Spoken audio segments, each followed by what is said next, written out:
Annie Dupéret est à l'affiche du téléfilm Mort d'un berger, à retrouver ce mardi soir sur France 3.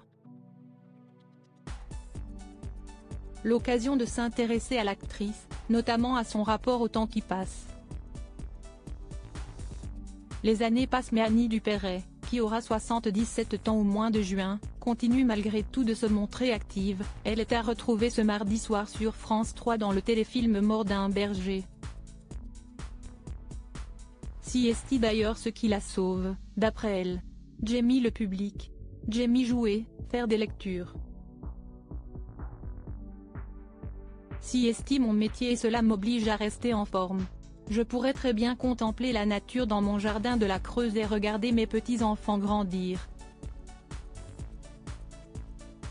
Mais si je faisais cela, je mourrais. Je serais vraiment en danger si je me laissais aller. Si est ce que l'actrice, qui a notamment joué dans le film Un éléphant ça trompe énormément en 1976, et dans la série télévisée Une famille formidable de 1992 à 2018, confiée à nos confrères du magazine Nous Deux en octobre dernier.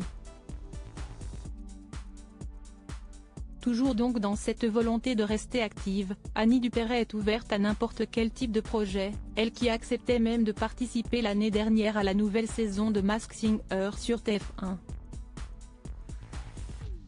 Le concept de l'émission étant de faire mettre à des personnalités des costumes enfantins et laisser le jury ainsi que le public deviner l'identité de la personne qui se cache dedans.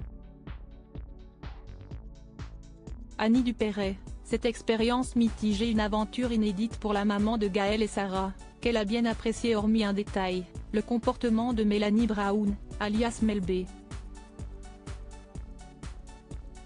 La star internationale se serait mal comportée avec un membre de l'équipe, de quoi agacer Annie Dupéret. La comédienne était revenue sur l'attitude de diva de l'ex-Spice Girl, à l'occasion d'un entretien accordé aux Parisiens. « J'aurais préféré ne pas la croiser. Cette femme a fait pleurer notre adorable habilleur. Cela ne se fait pas. » Rappelons qu'Annie Dupéret s'était cachée dans un costume de phénix, pour son passage dans l'émission. Un choix qu'elle expliquait, toujours au cours de cette interview, le phénix qui renaît de ses cendres, c'était approprié. Et je trouvais le costume très beau. C'était également un clin d'œil à sa fille qui, lors de sa récompense à la cérémonie des Molières, avait qualifié sa célèbre mère d'oiseau si solide et si fragile à la fois qui, malgré les torrents fracassants de son enfance, a réussi un envol majestueux.